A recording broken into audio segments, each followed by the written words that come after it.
भारतीय संविधान की संरचना अर्ध संघात्मक है।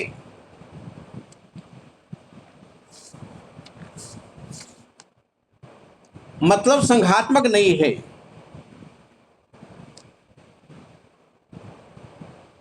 संघात्मक मतलब क्या? संविधान लिखित हो, शक्ति का विभाजन हो, स्वतंत्र न्यायपालिका हो और द्विसदन हो, तो क्या हो गया? संघात्मक। लेकिन यह पूरी तरह नहीं है, याद रखना है। कभी कभी यह संघात्मक हो जाता है और कभी कभी एकात्मक हो जाता है। इसीलिए भारतीय संविधान को अर्ध संघात्मक कहा गया है। भारतीय संविधान न तो संघात्मक है न ही एकात्मक। आधा ये पूरा कोई नहीं है, याद रखना है। तो कैसे समझ लीजिए। संघात्मक का मतलब हो गया कि संविधान तो लिखित है, शक्ति का विभाजन है, राज्य का अलग, केंद्र का अलग, स्वतंत्र न्यायपालिका है, द्विसदन है, बिल्कुल संघात्मक है। मतलब केंद्र और राज्य दोनों के हित में है।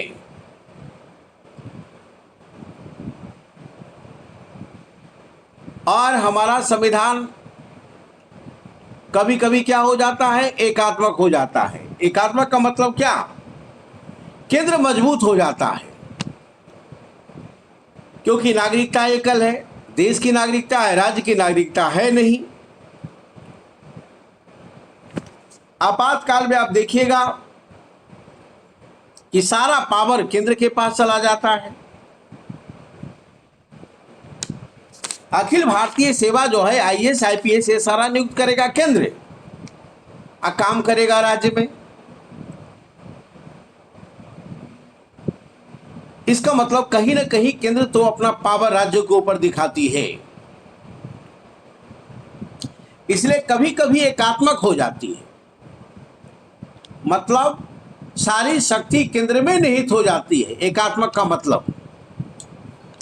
और संघात्मक का मतलब शक्ति दोनों जगह हो, केंद्र और राज्य दोनों जगह हो। तो कभी कभी यह स्वरूप देखने को मिलता है भारतीय संविधान में, ध्यान में रखेंगे। तो इस प्रकार से ऑलरेडी दोनों सही है और व्याख्या करता है। उत्तर हो जाएगा ए। न एकात्मक है न संघात्मक है, इसीलिए अर्ध संघात्मक है, याद रखना है, ध्यान में रखेंगे।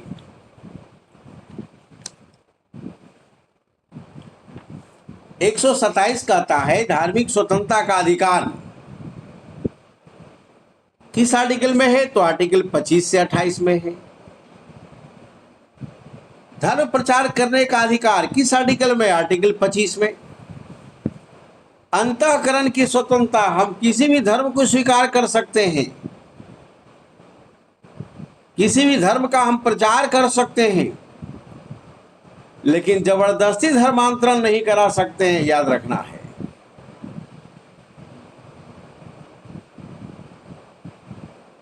और नहीं तो यूपी के बाबा वाला हाल हो जाएगा।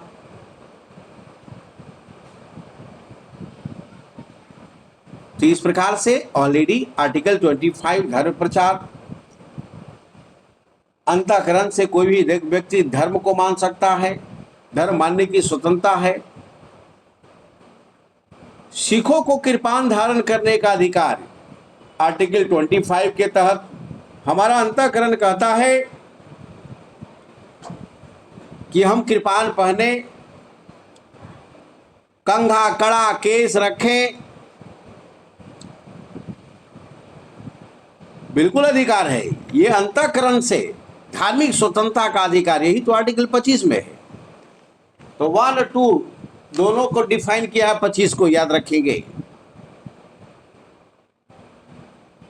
राज्य को समाज सुधारक विधि निर्माण का अधिकार, बिल्कुल राज्यों को अधिकार है समाज सुधारने से संबंधित, लेकिन ये किस आर्टिकल में है? ये आर्टिकल 19(1) के जी में है, व्यवसाय के अधिकार के संबंध में है।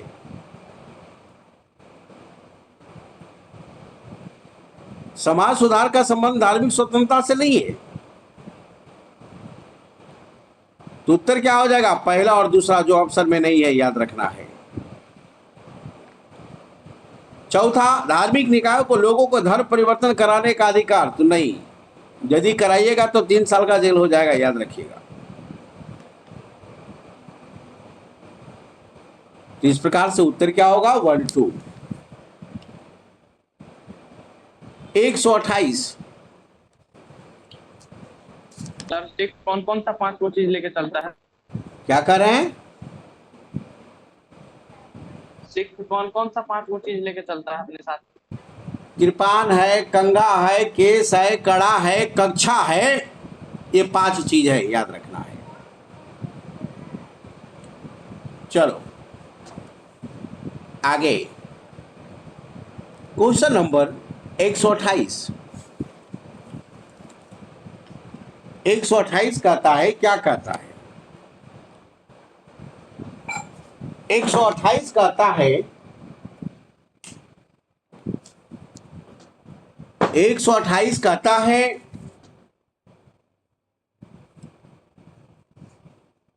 कि निम्नलिखित में कौन सा युग्म सही सुमेलित नहीं है? कानून के समझ समानता, बिल्कुल सही बात है, आर्टिकल 14 में है। नागरिक और गैर नागरिक दोनों को प्राप्त है ये। राज्यों के नाम का परिवर्तन, यानी राज्यों के नाम, क्षेत्र, सीमा में परिवर्तन, कौन सा आर्टिकल? आर्टिकल 3। और ये पावर किसके पास? संसद के पास है, ना कि राज्य के विधानसभा के पास है। तो गलत हो गया, तो भी गलत हो गया। नए राज्य का निर्माण संसद की शक्ति है, बिल्कुल आर्टिकल 3 के तहत, याद रखिएगा। और सरकारी नौकरी में अवसर की समानता, आर्टिकल 16 हो गया। केवल भारतीयों को ही यह प्राप्त है, विदेशी को नौकरी की समानता नहीं है, याद रखिएगा। नहीं तो पाकिस्तान से आकर सब नौकरी लेना शुरू कर देगा, याद रखेंगे। तो इस प्रकार हमने देखा कि इन चारों में भी हमारा गलत है, सुमेलित नहीं है। अगला पॉइंट, क्वेश्चन नंबर 130, 129। 129 कहता है कि 42वां संविधान संशोधन 1976, मिलाइए, 1976 में क्या किया गया था? समाजवाद, पंथ निरपेक्षता, अखंडता, तीनों जोड़ा गया था। तो एक का क्या हो जाएगा? 2। एक का हो जाएगा 2, याद रखेंगे। 44वां संविधान संशोधन 1978, इसके तहत संपत्ति के अधिकार को मूल अधिकार से हटाकर कानूनी अधिकार बना दिया गया, 300 को, याद रखिएगा। 52वां संविधान संशोधन कहता है कि दल 1985 दल बदल रोकने का प्रावधान किया गया था। इसमें यह कहा गया था कि यदि कोई व्यक्ति चुनकर आता है और दूसरे पार्टी में शामिल हो जाता है तो उसकी सदस्यता रद्द कर दी जाएगी।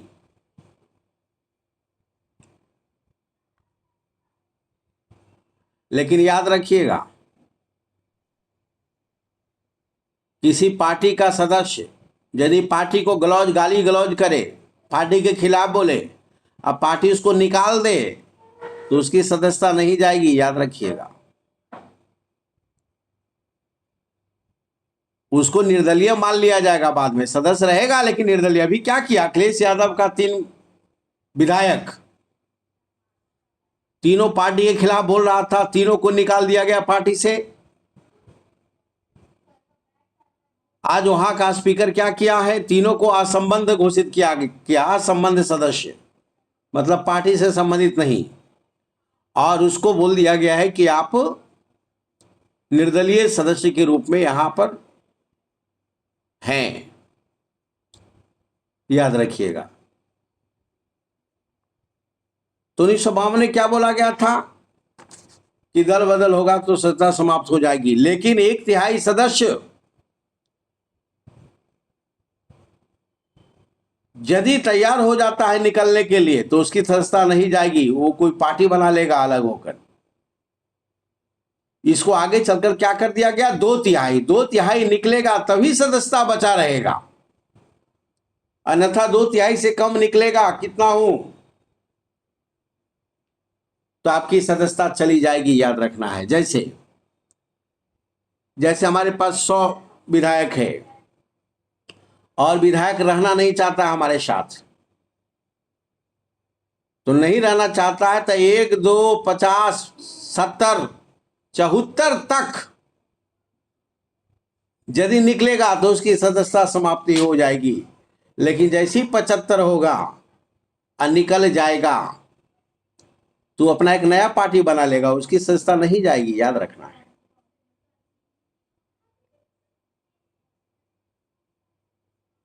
तो पूछेगा दल बदल किस पर लागू, किस परिस्थिति में लागू नहीं होता है, कब, जब 2/3 सदस्य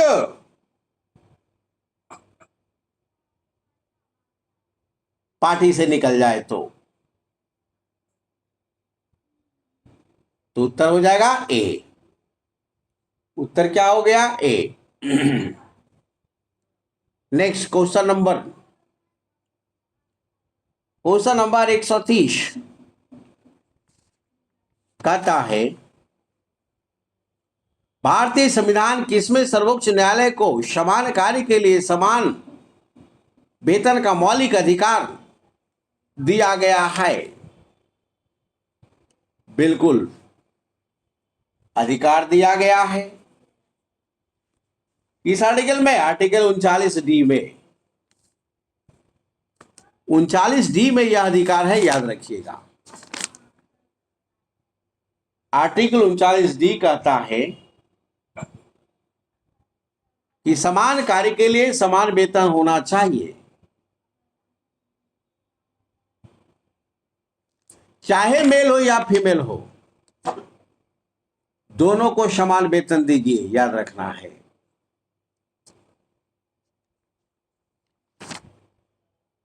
ये चर्चा किया गया है, कहां, 39D में।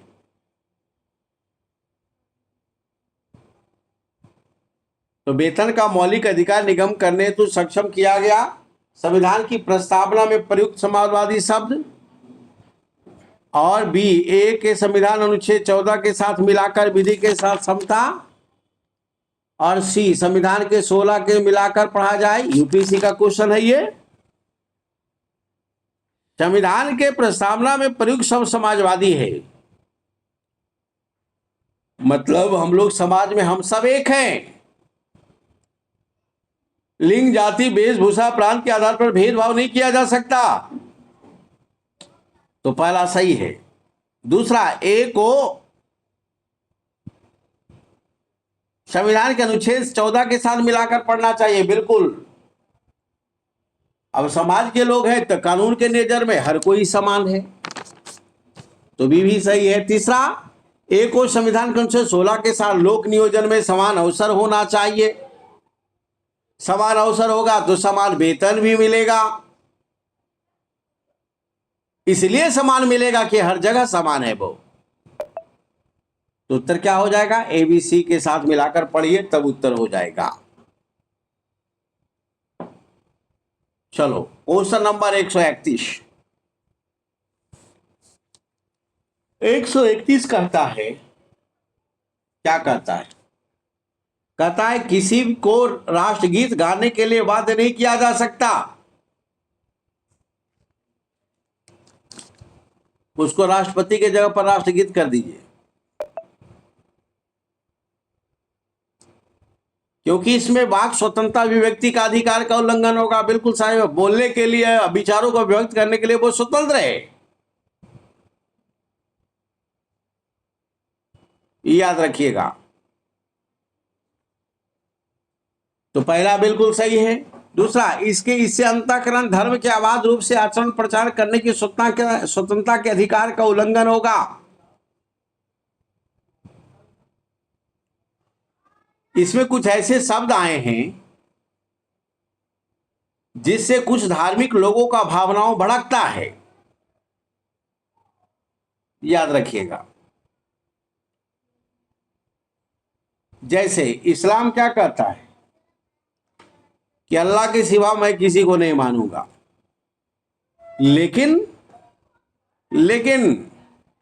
राष्ट्रगीत में क्या है? भारत माता। अब माता का कंसेप्ट है, उसके लिए यह स्वीकार नहीं है, क्योंकि इस्लाम कहता है अल्लाह के अलावा कोई नहीं। यहां तो माता पिता सब मान रहे हैं भारत को, और सबसे बढ़कर मान रहे हैं। इसको लेकर विरोधाभास है, याद रखिएगा। तीसरा, राष्ट्रीय गीत गाने के लिए किसी को बाध्य करने के लिए कोई विधि उपलब्धि भी नहीं है। बिल्कुल सही। संविधान में इस तरह का चर्चा नहीं है कि जबरदस्ती गाना ही हो। यहां तो राष्ट्रगीत को लेकर सुप्रीम कोर्ट कह दिया है कि किसी को गाने के लिए बाध्य नहीं किया जा सकता, याद रखिएगा। लेकिन अनुशासन पूर्वक खड़ा रहना चाहिए। ऐसा नहीं कि राष्ट्रगान हो रहा हो और आप किसी के इशारा कर रहे हैं और हंसी मजाक कर रहे हैं, जैसे अभी मिस्टर नीतीश कुमार ने किया मंच पे, और ये जग हंसाई हुई थी, और उसी से पता चल रहा है कि मानसिक हालात ठीक नहीं है, मेंटल डिसऑर्डर का शिकार है। तो ऑलरेडी इसका उत्तर हो जाएगा पहला, दूसरा, तीसरा, तीनों सही है। नेक्स्ट, 132 अनुच्छेद 40 ग्राम पंचायत का गठन, बिल्कुल सही। ए होगा, ए का 1। अनुच्छेद 48 कल हमने बताया था कि पशुओं का संरक्षण करना है, कृषि को संरक्षण प्रदान करना है, मारना नहीं है, हिंसा नहीं करनी है,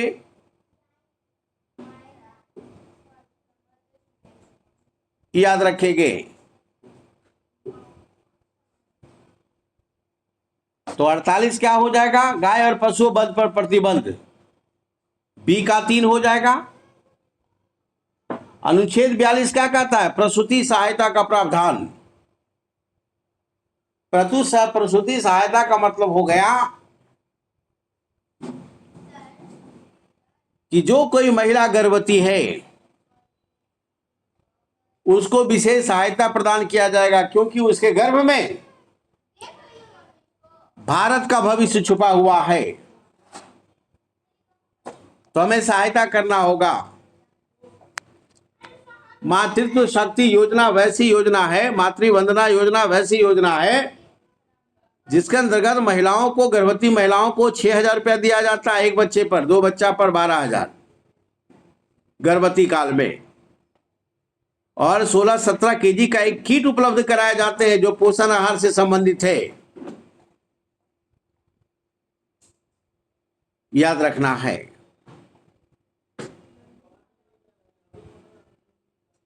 तो इस प्रकार से ऑलरेडी प्रसूति सहायता अनिवार्य है, बिल्कुल सही। तो 42 का 2 हो जाएगा अनुच्छेद। और अनुच्छेद 49 क्या कहता है? जो भी राष्ट्रीय महत्व के स्मारक हैं, या स्थान है, या वस्तु है, उसको संरक्षण प्रदान किया जाए। जैसे ताजमहल, उसको संरक्षण प्रदान करना है क्योंकि राष्ट्रीय महत्व का है और पर्यटन के दृष्टिकोण से काफी महत्वपूर्ण है, ऐतिहासिक इतिहास के दृष्टिकोण से काफी महत्वपूर्ण है।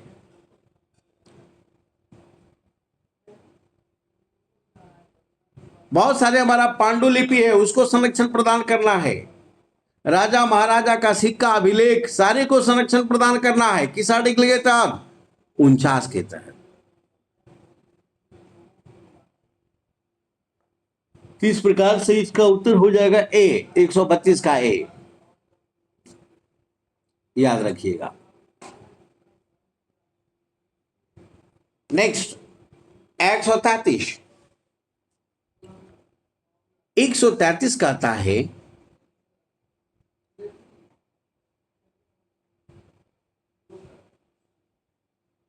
133 कहता है, क्या कहता है?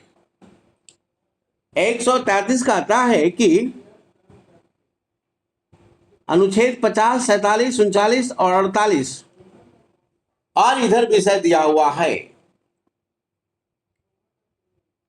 आर्टिकल 50 क्या कहता है? आर्टिकल 50 कहता है कार्यपालिका और न्यायपालिका का पृथक्करण। कार्यपालिका और न्यायपालिका का पृथक्करण, याद है, दोनों अलग रहना है, दोनों को मिल नहीं जाना है। यदि पुलिस और कोर्ट मिल गया और पुलिस कह दे जज को कि इस अपराधी को बेले नहीं देना है, तो बेल कभी होबे नहीं करेगा। कोर्ट हम क्यों जाते हैं? कार्यपालिका के खिलाफ जाते हैं, सरकार के खिलाफ जाते हैं,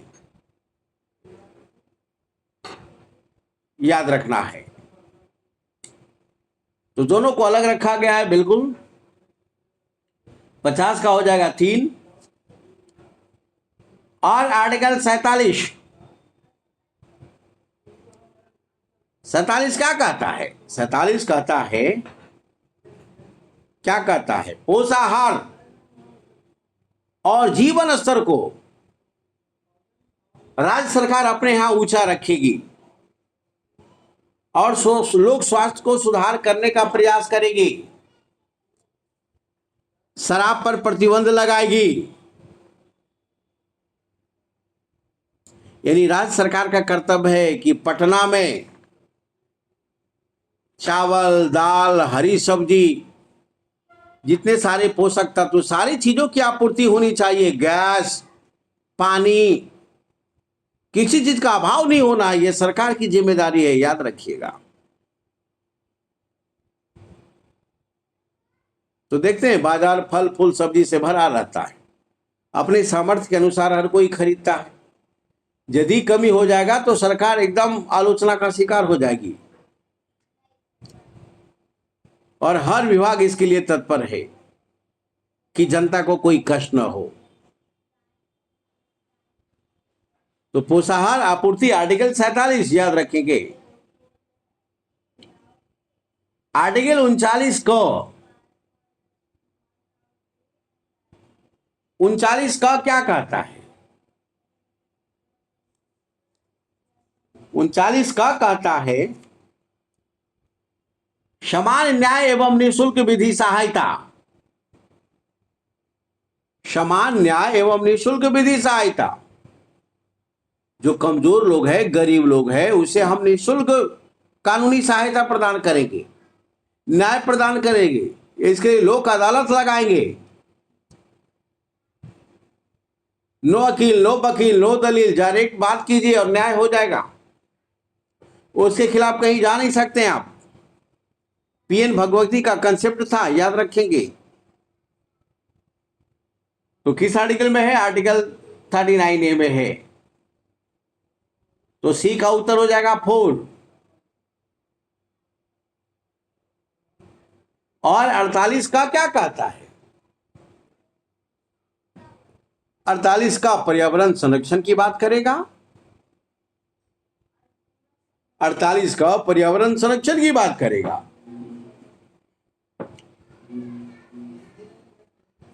इस प्रकार से इसका जो ऑप्शन है लग रहा है कोई मिल नहीं रहा है, इसलिए जैसे जैसे बताएं उसको मिला लीजिएगा आप लोग।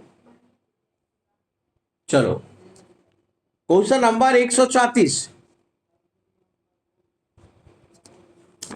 134 कहता है, क्या कहता है?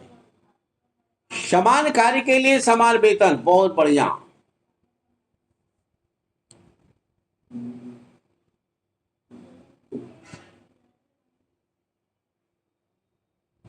किस आर्टिकल में है? तो ये राज्य के नीति निर्देशक तत्व डीपीएसपी में है। और ये कहां है? समान काम समान वेतन। तो आर्टिकल 39 के डी में है, याद रखेंगे। 39 का डी याद रखिएगा। तो ये किससे संबंधित है? राज्य के नीति निर्देशक तत्व का अंग है। उत्तर हो जाएगा बी, 134 का बी।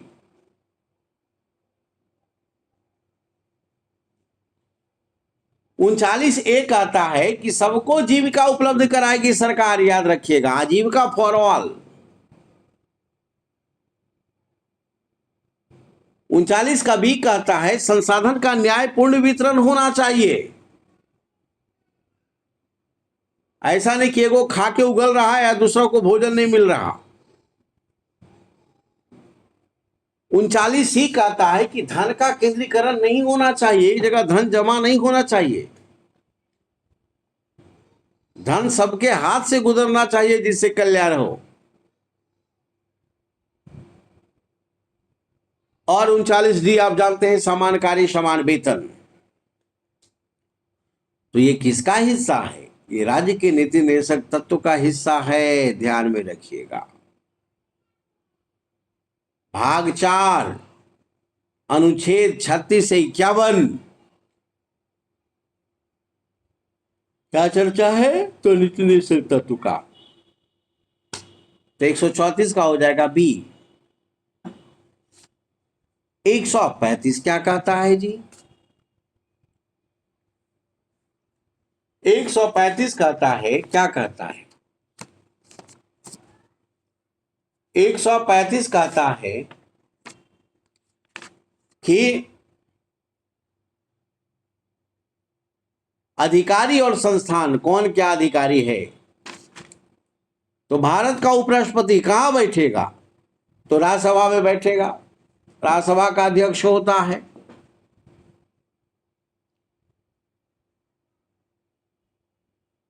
तो ए का उत्तर हो जाएगा 3। बी, भारत का नियंत्रक एवं महालेखा परीक्षक सीएजी, कंट्रोल है नॉन ऑडिटर जनरल, आर्टिकल 148।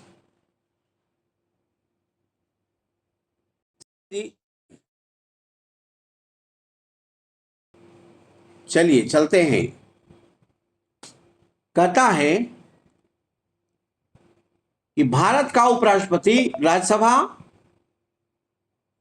और सीएजी, कंट्रोलर ऑडिटर जनरल, अपना रिपोर्ट राष्ट्रपति को देगा। तो राष्ट्रपति किसको भेजेगा? लोकसभा अध्यक्ष को भेजेगा। और लोकसभा अध्यक्ष किसको देता है? वो पब्लिक अकाउंट कमेटी को देता है, लोक लेखा समिति को देता है। क्योंकि सीएजी का रिपोर्ट प्रशासनिक रिपोर्ट होती है, और जब तक उस पर संसदीय समिति मुहर नहीं लगाएगी तब तक उसका मान्य नहीं होगा। तो सीएजी का रिपोर्ट का जांच कौन करेगी? लोक लेखा समिति 22 सदस्यीय समिति होती है, जिसमें 15 लोकसभा से, 7 राज्यसभा से, और जो इसका अध्यक्ष होगा वो विपक्ष का नेता होगा, याद रखिएगा, पक्ष का नहीं होगा।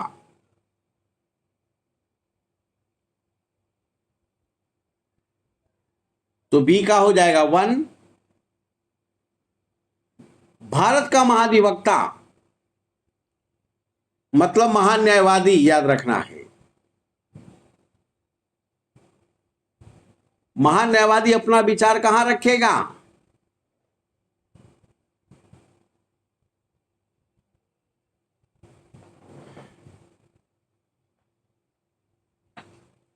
महान न्यायवादी जो है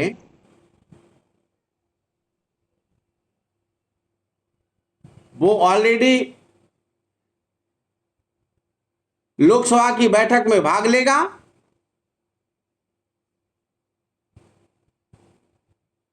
लोकसभा के बैठक में भाग लेगा।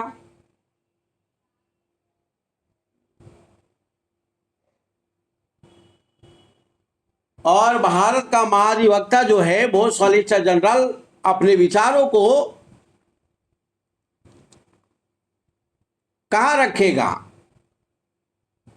ये सुप्रीम कोर्ट में रखेगा, सरकार का प्रतिनिधित्व करेगा, राष्ट्रपति को सलाह देगा, केंद्र सरकार को सलाह देगा। तो 139 का उत्तर हो जाएगा ए। भारतीय संसद राज्य सूची के विषय पर विधायन कर सकता है, एकदम करेगा। मतलब कानून बना सकता है राज्य सूची के विषय पर। कब? जब भारत का राष्ट्रपति उसे ऐसा करने का निर्देश न दे। गलत हो गया, इसे उसका कोई मतलब नहीं है। राज्यसभा प्रस्ताव पारित करके ऐसा करना राष्ट्रीय हित में आवश्यक है। बिल्कुल, राज्यसभा जब किसी राज्य सूची का विषय पर प्रस्ताव पारित कर दे तो केंद्र उस पर कानून बनाएगी, आर्टिकल 249 के तहत। याद रखना है। तीसरा, विधानसभा का अध्यक्ष यह प्रमाणित करे कि ऐसा विधायन आवश्यक है। नहीं, सिर्फ विधानसभा से नहीं, बल्कि दो या दो से अधिक राज्यों के विधानसभा यदि तय करेगा तब राज्य सूची पर केंद्र कानून बना सकती है। याद रखिएगा। तो पहला गलत हो गया, तीसरा गलत हो गया। चौथा, जब राष्ट्रीय आपातकाल लागू हो, जब इमरजेंसी लागू होगा तो राज्य सूची के विषय पर केंद्र कानून बनाएगा। याद रखिएगा, ध्यान में रखिएगा।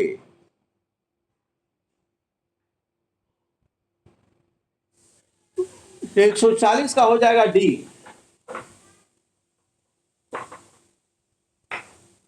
140 का क्या हो जाएगा? डी। 141, उपराष्ट्रपति से संबंधित निम्नलिखित कथनों में कौन सा सही है, सही नहीं है? विचार कीजिए। पहला, उपराष्ट्रपति बनने के लिए व्यक्ति को जनता के सदन मतलब क्या? लोकसभा के सदस्य निर्वाचित होने की योग्यता होना चाहिए। काहे को? उसे राज्यसभा सदस्य की योग्यता होनी चाहिए ना। तो पहला गलत हो गया। दूसरा, किसी राज्य की विधायिका का सदस्य इस पद के लिए उम्मीदवार हो सकता है, एकदम हो सकता है, लेकिन इस्तीफा देना पड़ेगा। तीसरा, उपराष्ट्रपति का पद कार्यकाल उतना ही होता है जितना राष्ट्रपति का। दोनों का कार्यकाल 5 वर्ष होता है। चौथा, उसका एक औपचारिक महाभियोग द्वारा पद से हटाया जा सकता है। एक प्रस्ताव लाकर उसको पद से हटाया जा सकता है। राज्यसभा से पास करेगा और लोकसभा मुहर लगाएगा, वो हट जाएगा। इसको औपचारिक महाभियोग कहा जा सकता है। तो उत्तर 2, 3, 4 सही है, लेकिन ऑप्शन के अनुसार 3, 4 सही है। याद रखिएगा। चलो सर, स्क्रीन शेयर करवाइए ना। क्या कर? हाँ, अतुल कुमार, सूरज कुमार, अतुल, अब इसे क्वेश्चन शेयर कर दिया जाए।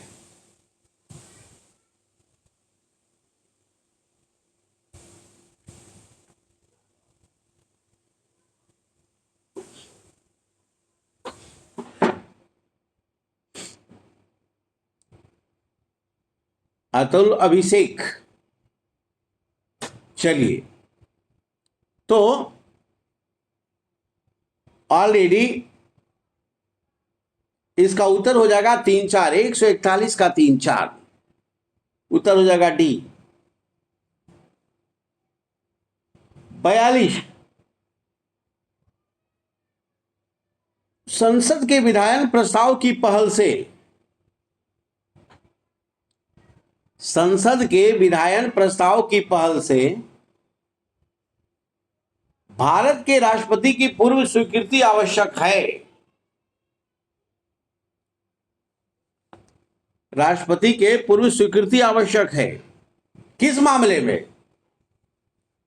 पहला, जब एक नया राज्य गठन हो रहा हो, तो बिल्कुल कल हमने बताया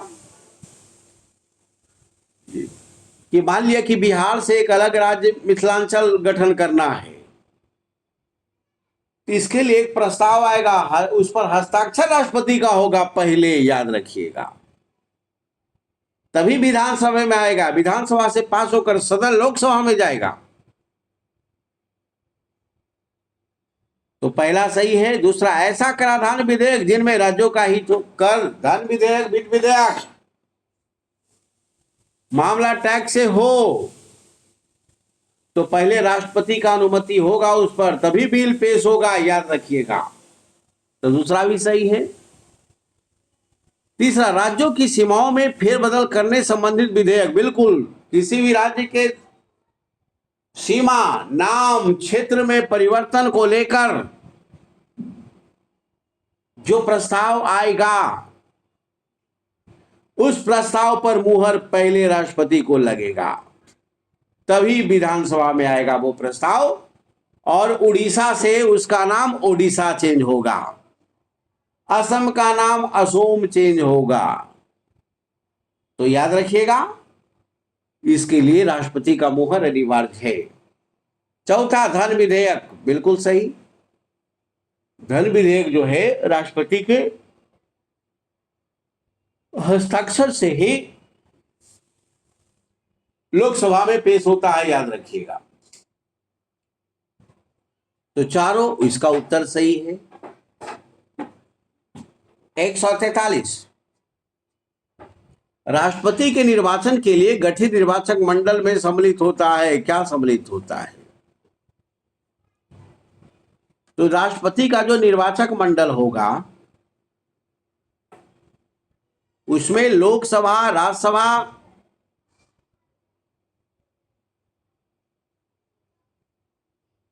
तथा विधानसभा के निर्वाचित सदस्य, याद रखेंगे, निर्वाचित सदस्य ध्यान में रखिएगा। तो चलिए ऑप्शन, संघीय संसद तथा राज्य व्यवस्थाकाओं के सभी सदस्य, काहे को सभी सदस्य क्यों होगा?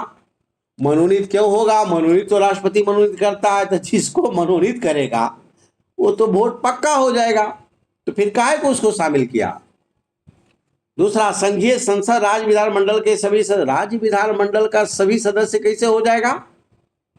विधानमंडल में तो विधान परिषद भी आएगा, विधान परिषद इसमें शामिल होता नहीं है, तो दूसरा गलत हो जाएगा। संघीय संसद के सभी सदस्य और राज्य विधानसभाओं के सभी सदस्य, दोनों गलत है। संघ का सभी सदस्य नहीं, बल्कि निर्वाचित सदस्य, और राज्य का दोनों सदन नहीं, बल्कि सिर्फ विधानसभा, याद रखिएगा।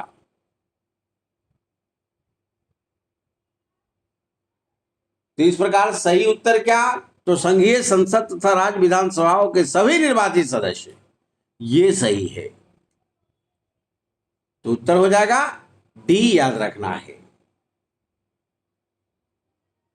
सी काट दीजिए। चलो, तो ये क्लियर हो गया। 144 कहता है, क्या कहता है?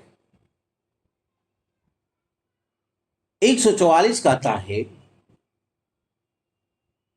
दूसरी बात, राष्ट्रपति जो है सभी कार्यकारी शक्ति राष्ट्रपति में निहित होता है, याद रखना है। वो देश का नाम मात्र का प्रधान होता है राष्ट्रपति, याद रखिएगा। देश का नाम मात्र का प्रधान होगा। क्वेश्चन नंबर लगता है 138 छूट गया है। 138 हम लोग फिर से देखेंगे, वही कहे लग रहा है क्वेश्चन छूटा है, तो इसको देख लो पहले, इसके बाद देखेंगे। तो 144 हम लोग देख लेते हैं। हाँ, 143 को हम लोग देखा कि राष्ट्रपति जो है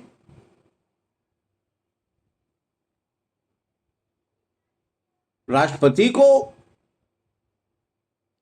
निर्वाचित होने के लिए लोकसभा, राज्यसभा और विधानसभा के निर्वाचित सदस्य होगा। याद रखिएगा, ये तीनों सेना का कमांडर होता है, याद रखेंगे। माने सीडीएस भी इसको रिपोर्ट करेगा, यह ध्यान में रखिएगा। 352 के तहत इमरजेंसी ये लागू कर सकता है, याद रखिएगा। 356 के तहत राज्यों में राष्ट्रपति लागू कर सकता है, राष्ट्रपति शासन लागू करेगा। 360 के तहत वित्तीय आपात लागू कर सकता है ये राष्ट्रपति। लेकिन ये सारा काम रबड़ स्टाम्प की तरह होता है, ये सारा काम प्रधानमंत्री करेगा। नाम किसका होगा? राष्ट्रपति का। याद रखेंगे। क्वेश्चन नंबर 138 कहता है कि किस प्रकार का प्राधिकार भारत के राष्ट्रपति को प्राप्त है? तब पहला, वास्तविक और लोकप्रिय है राष्ट्रपति? नहीं। अरे रियल में देश का हेड कौन होगा? प्रधानमंत्री। लोकप्रिय कौन होता है? प्रधानमंत्री। द्रौपदी मुर्मू का नाम तो राष्ट्रपति कैंडिडेट घोषणा के बाद जाना लोग, कौन जानता था? कोई नहीं। पहला गलत हो गया। दूसरा, औपचारिक और विधिक होता है, एकदम बिल्कुल सही है। ये औपचारिक होता है, फॉर्मेलिटी है। और संवैधानिक प्रधान होता है, बिल्कुल सही है, दूसरा सही है। राजनीतिक और नाम मात्र, राजनीतिक तो होगा नहीं, ये पॉलिटिकल पोस्ट नहीं है, ये कॉन्स्टिट्यूशनल पोस्ट है। राजनीतिक प्रधानमंत्री होता है, लेकिन नाम मात्र का होता है, तो तीसरा गलत हो गया क्योंकि इसमें राजनीतिक जुड़ा हुआ है। चौथा, संवैधानिक और नाम मात्र का होता है, बिल्कुल सही है, संवैधानिक होगा क्योंकि भारतीय संविधान अनुच्छेद 52 कहता है कि भारत में एक राष्ट्रपति होगा। अनुच्छेद 53 कहता है कि केंद्रीय कार्यपालिका शक्ति राष्ट्रपति में निहित होगा। अनुच्छेद 54-55 बोलेगा कि राष्ट्रपति का चुनाव कैसे होगा, कौन कौन भाग लेगा। अनुच्छेद 56 कहता है कि राष्ट्रपति का कार्यकाल 5 साल होगा। अनुच्छेद 58 कहता है कि राष्ट्रपति से संबंधित इसे योग्यता होना चाहिए, भारत का नागरिक होना चाहिए, पागल दिवालिया नहीं होनी चाहिए, सन की नहीं होना चाहिए, उम्र 35 वर्ष से कम नहीं होना चाहिए, लाभ के पद पे नहीं होना चाहिए, ये सारी योग्यता है।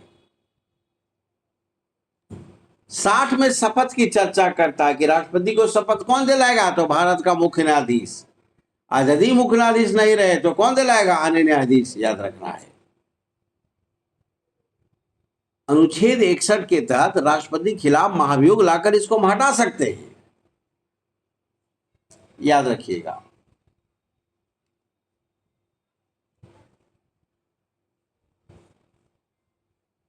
और पूछेगा राष्ट्रपति का क्षमादान का चर्चा कहां, तो आर्टिकल 72।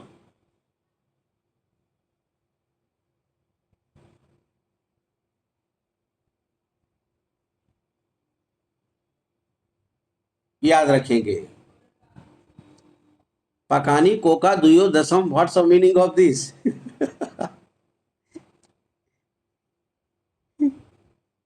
ये क्या है, कौन सा शब्द है भाई, कौन सा लैंग्वेज है? What do mean by this statement? अच्छा।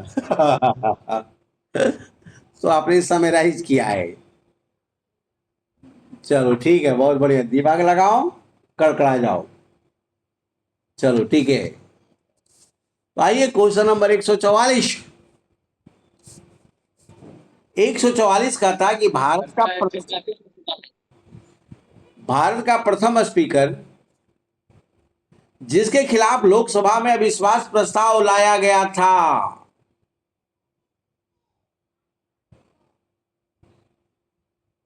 वो कौन था? तो जीवी मावलंकर थे साहब, फर्स्ट अध्यक्ष, याद रखिएगा। लेकिन पास नहीं हुआ था, ध्यान में रखेंगे, पास नहीं हुआ था, याद रखिएगा। मतलब लोकसभा अध्यक्ष के खिलाफ हम ला सकते हैं यदि सही से काम नहीं कर रहा है तो। चलो, तो उत्तर क्या हो जाएगा? जीवी मावलंकर। 143 145 कहता है कौन सा व्यय भारत का संचित निधि पर नहीं है? कौन सा व्यय भारत के संचित निधि पर नहीं है, याद रखिएगा।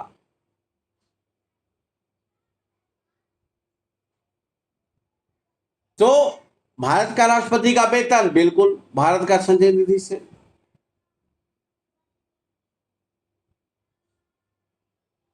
भारत के उच्चतम न्यायालय के न्यायाधीश का वेतन बिल्कुल सही है।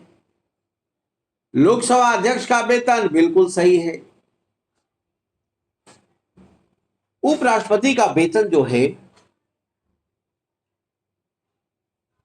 प्रत्यक्ष रूप से भारत के संचय निधि पर उपलब्ध नहीं होता है, याद रखिएगा। 146 राष्ट्रपति का अध्यादेश निर्गत करने की शक्ति कहां से प्रेरित है? अध्यादेश किस में चर्चा आई है?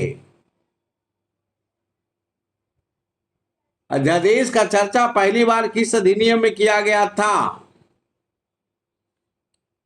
तो याद रखिएगा,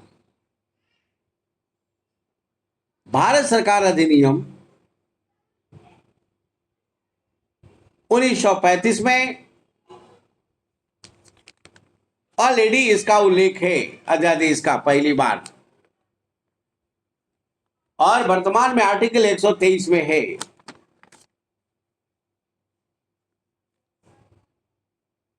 याद रखिएगा, अधिनियम 1909 को फूट डालो राज करो वाले अधिनियम बोला जाता है। अधिनियम 1909 देश का सर्वनाश कर दिया, किसने कहा? देश का सत्यानाश कर दिया, किसने कहा? महात्मा गांधी। वेरी गुड, बहुत बढ़िया सरस्वती जी, महात्मा गांधी, बहुत बढ़िया। तू बड़ी है कि छोटी है रे? दोनों में बड़ी है कि छोटी है जी तुम? किसमें सर? तुम दो सिस्टर हो कि सिंगल हो? नहीं सर, तुम हम बड़े हैं, सिस्टर छोटी। ओ अच्छा अच्छा, बड़े हो, चलो समझ गए, ठीक है। तो इस प्रकार से ऑलरेडी ये बिल्कुल सही है। पूछेगा भारत सरकार अधिनियम, किस अधिनियम के तहत भारत का विभाजन हुआ? विभाजनकारी अधिनियम कहा जाता है, 3 जून का अधिनियम कहा जाता है, माउंटबेटन अधिनियम योजना कहा जाता है, अधिनियम 1947, याद रखिएगा। और 1919 दैट इज द मॉन्टेग्यू चम्सफोर्ड का प्रभाव इस पे जबरदस्त है। प्रांतों में पहली बार द्वैध शासन 1909 में ही लाया गया, जिसे 1935 में समाप्त कर दिया गया था। गवर्नर को अलग अधिकार, मंत्री को अलग अधिकार।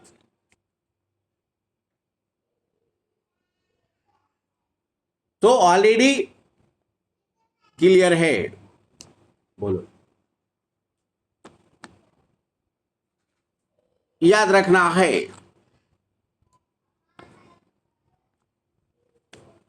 तो इसका उत्तर क्या हो जाएगा? अध्यादेश 1935। अध्यादेश 1935 याद रखेंगे।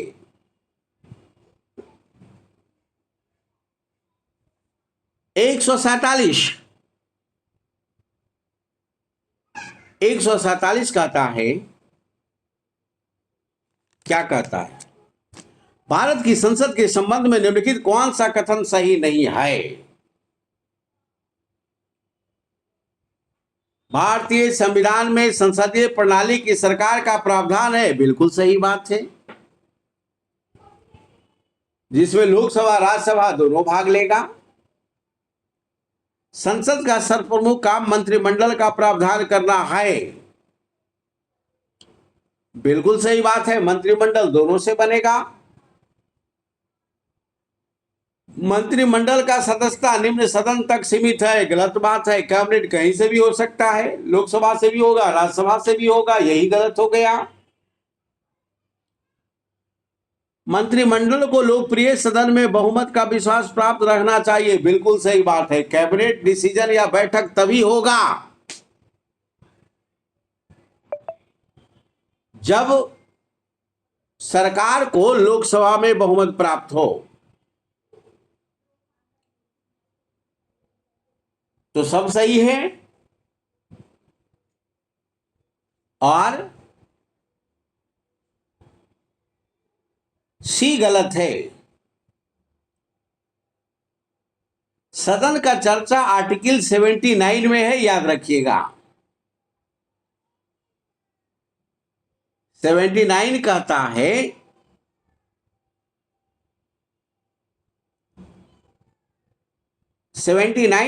है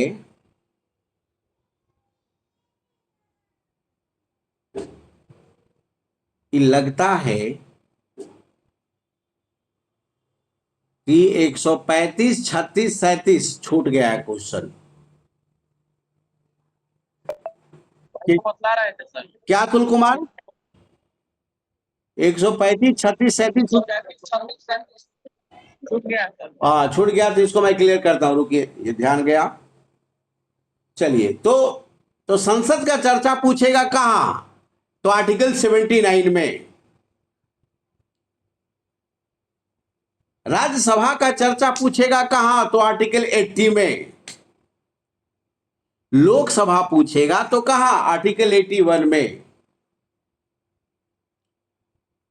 पूछेगा सदन का कार्यकाल कहां? तो 83 में।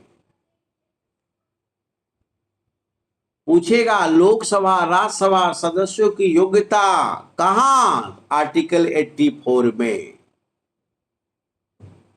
कार्यकाल 83 और योग्यता 84,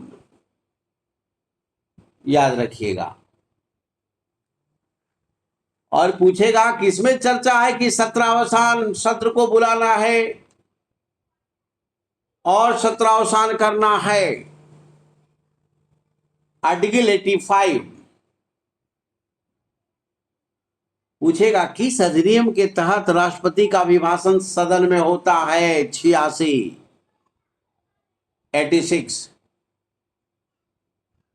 याद रखेंगे।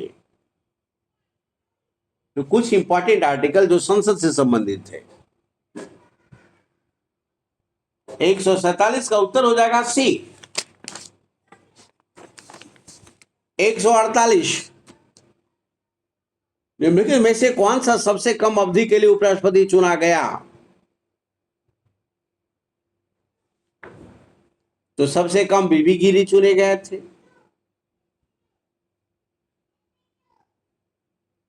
149 भारत का सर्वोच्च न्यायालय अभिलेख न्यायालय है, बिल्कुल सही है। अभिलेख न्यायालय का मतलब वैसा न्यायालय है जिसका ऑर्डर लिखा जाता है। जिसका ऑर्डर क्या किया जाएगा? लिखा जाएगा। और निचले अदालतों के लिए वो अनुकरणीय होता है, याद रखना है, याद रखेंगे।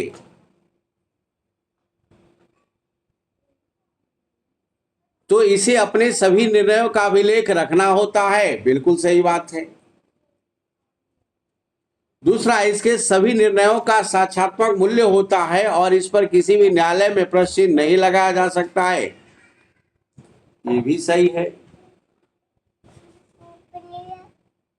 इसे अपनी अवमानना करने वालों को दंडित करने की शक्ति है, बिल्कुल सही है। इसके निर्णय के विरुद्ध कोई अपील नहीं की जा सकती है,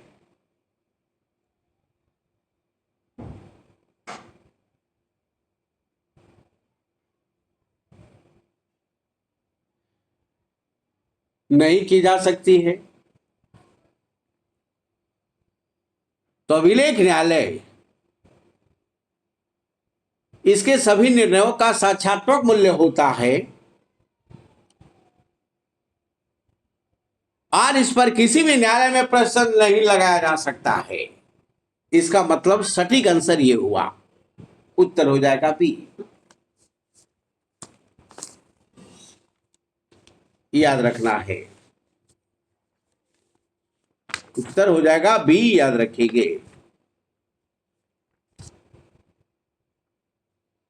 उत्तर क्या हो जाएगा? बी। भारतीय संविधान अनुच्छेद 124 कहता है कि भारत में एक सर्वोच्च न्यायालय होगा, गठन की बात करता है, याद रखिएगा।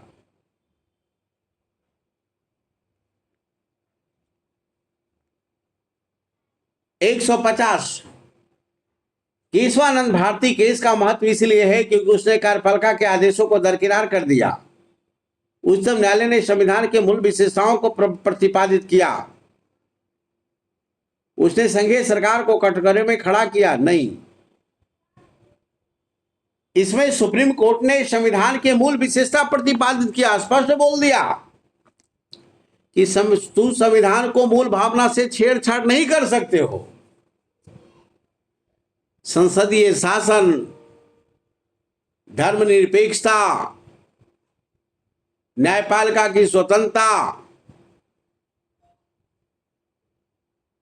ये सारे मूलभूत ढांचा है, बेसिक स्ट्रक्चर है,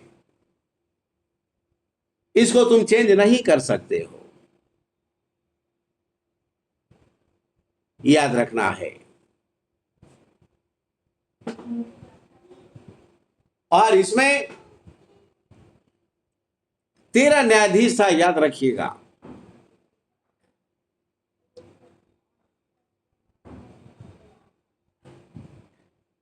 ये संवैधानिक बात था, ध्यान में रखेंगे।